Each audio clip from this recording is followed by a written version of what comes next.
नमस्कार दोस्तों अपनी नई वीडियो के साथ मैं आज आपके सामने फिर आया हूँ।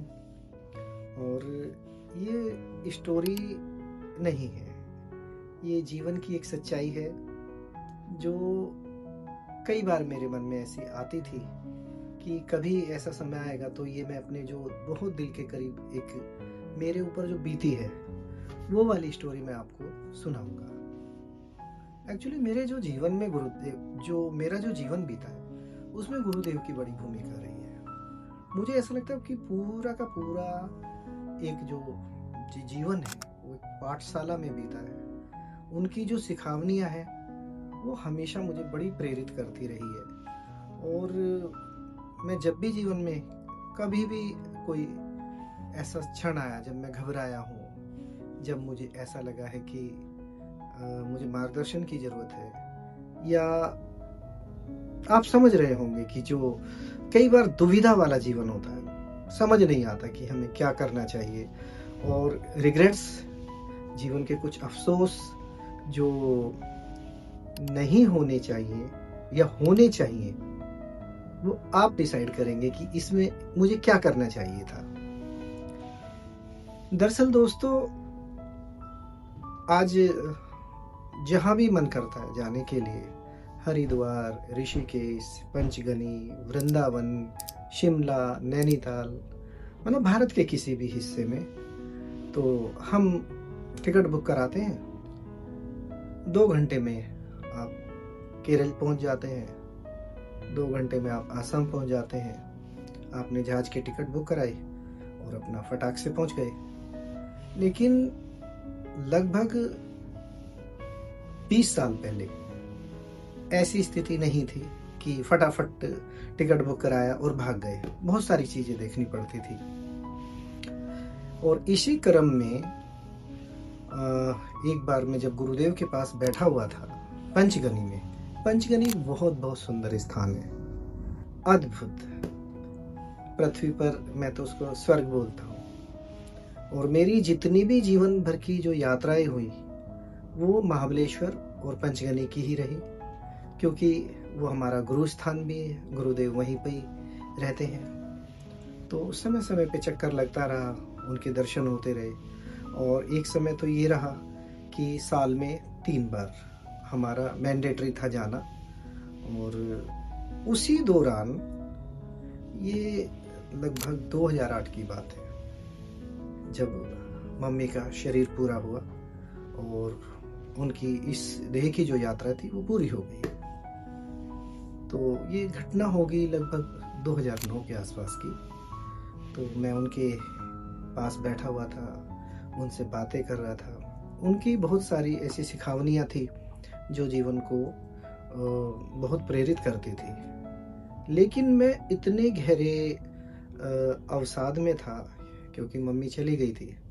और एक उनकी मन की जो इच्छा थी वृंदावन जाने की, मुझे आज तक ये समझ में नहीं आया कि वो पूरा जीवन वृंदावन क्यों नहीं जा पाई।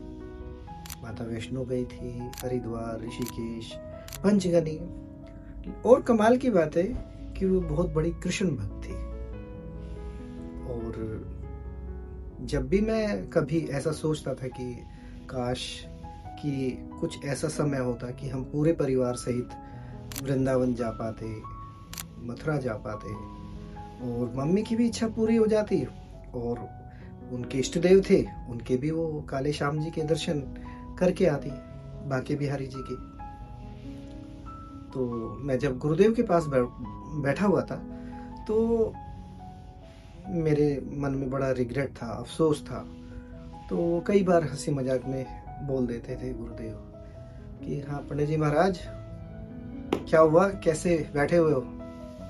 तो मैंने कहा कि हम प्यार से गुरुदेव को काका जी भी बोलते हैं कि काका, एक जीवन में एक बहुत बड़ा है ना वो आ गया है, बड़ा एक अजीब सा, मतलब उसे क्या बोलूं, खालीपन बोलूं या एक उदासी बोलूं, या बोलूं कि मतलब मैं वो क्यों नहीं कर पाया। मैं मम्मी को वो शय शरीर जब वो मतलब इस जगत में थी तो मैं उनको क्यों नहीं ले के जा पाया वृंदावन। जबकि बांके बिहारी जी उनके इष्ट देव थे, तो उनको जाना चाहिए था, उनके दर्शन करके आने चाहिए थे। और मुझे हमेशा गुरुदेव बड़ा अफसोस रहता है कि मैं क्यों नहीं जा पाया।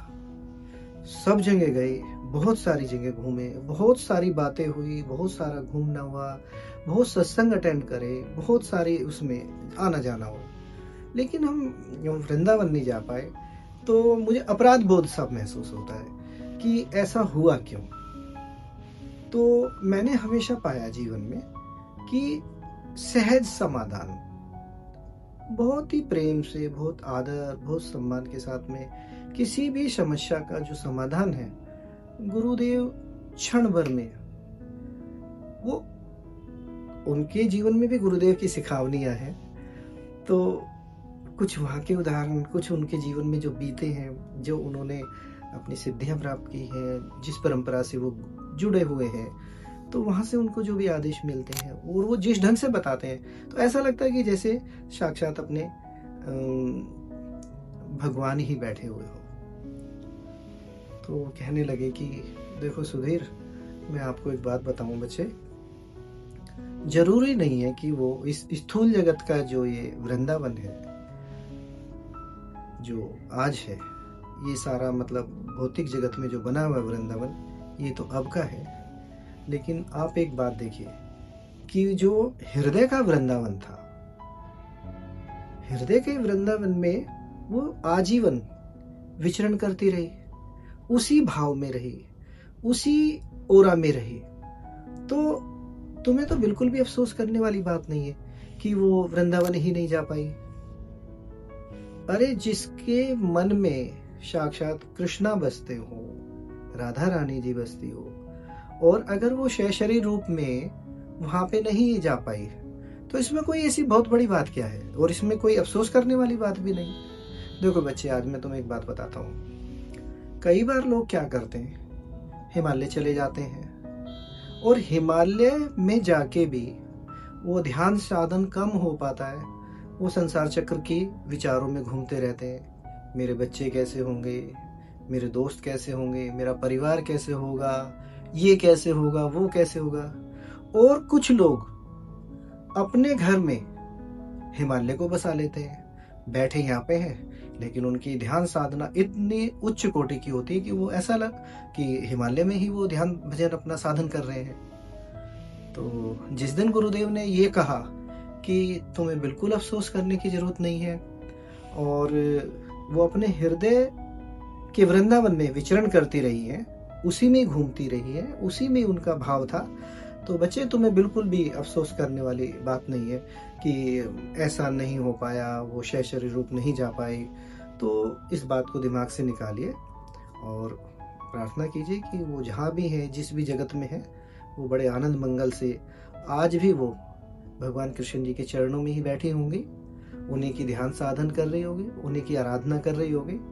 उनकी और कान्हा जी की कोई दूरी नहीं है। तो जब उन्होंने इस ढंग से बताया, तो जो मेरे जीवन का एक बहुत बड़ा एक अवसाद था, एक जो बहुत बड़ा मतलब मुझे लगता था बार बार कि यार ऐसा क्यों हुआ, वो भाव उस दिन से समाप्त हो गया। तो ये जो मेरा अपने जीवन का अनुभव है, ये मैंने आपको किस लिए बताया कि बहुत सारे जो आप अब इस समय इस स्टोरी को देख रहे हैं, मेरी बातों को सुन रहे हैं, तो उनके भी जीवन में कुछ ना कुछ ऐसा जरूर अवसाद आया होगा, ऐसी परेशानी आई होगी, ऐसे रिग्रेट्स आए होंगे कि जब ऐसा लगा होगा कि काश ऐसा हो सकता था, मैं अपने माता पिता, अपने दोस्त, अपने भाई या अपने समाज के किन्हीं लोगों के लिए शायद ये कर सकता था। लेकिन अगर नहीं कर पाए हैं तो उसकी बहुत बड़ी परेशानी बनाने वाली बात या बहुत सारी चीजें सोचने की इसलिए जरूरत नहीं है, उस भाव से निकलने की जरूरत है। हो सकता है आप ऐसा अच्छा सोच रहे हो, लेकिन स्थितियां ऐसी रही, परिस्थितियां ऐसी रही कि आप उस समय उस काम को नहीं कर पाए। तो कोई नहीं कर पाए तो कोई बात नहीं, लेकिन उसके लिए अवसाद में नहीं जाना, परेशानी में नहीं जाना। हाँ, हम केवल प्रार्थनाएं कर सकते हैं, दुआएं कर सकते हैं कि हमारे जो प्रियजन हैं वो जहाँ भी गए हैं, चाहे वो पितृलोक में गए हों, चाहे देवलोक में गए हों, या जिस भी जहाँ भी उनकी यात्रा है, जहाँ भी वो गए हों, वो बहुत ही प्रेम व आदर सम्मान के साथ अपनी यात्रा आगे की पूरी करें। और हम अगर नहीं कर पाए हैं, लेकिन वो अपने हृदय के वृंदावन में विचरण करते रहे, हमारे लिए एक बहुत बड़ी सुकून की बात है। तो दोस्तों, बिल्कुल भी कभी भी जीवन के किसी भी बहुत सारे क्षण ऐसे आते हैं जब बहुत अफसोस, बहुत रिग्रेट्स महसूस होते होंगे, तो कोशिश कीजिए, हम केवल प्रार्थनाएं कर सकते हैं, दुआएं कर सकते हैं, और जब हम ऐसा करेंगे तो निश्चित ही भगवान कृपा बरसाते हैं। मेरा बहुत ही अगाध विश्वास है कि वो जरूर कृपा करते हैं, और जब वो कृपा करते हैं तो सब कुछ अच्छा ही अच्छा होता है। तो आपने इस वीडियो को देखा, आपकी बहुत बहुत कृपा। और आपने अगर मेरे चैनल को अभी तक सब्सक्राइब नहीं किया है तो सब्सक्राइब कीजिए, लाइक कीजिए, शेयर कीजिए, अपने दोस्तों को, अपने घर परिवार में इसको सब्सक्राइब करवाइए, जिससे मैं और अच्छे अपने जीवन के अनुभव, कहानियाँ या जो भी मेरे एक्सपीरियंसेस है वो आपसे शेयर कर सकूं। जय श्री कृष्णा।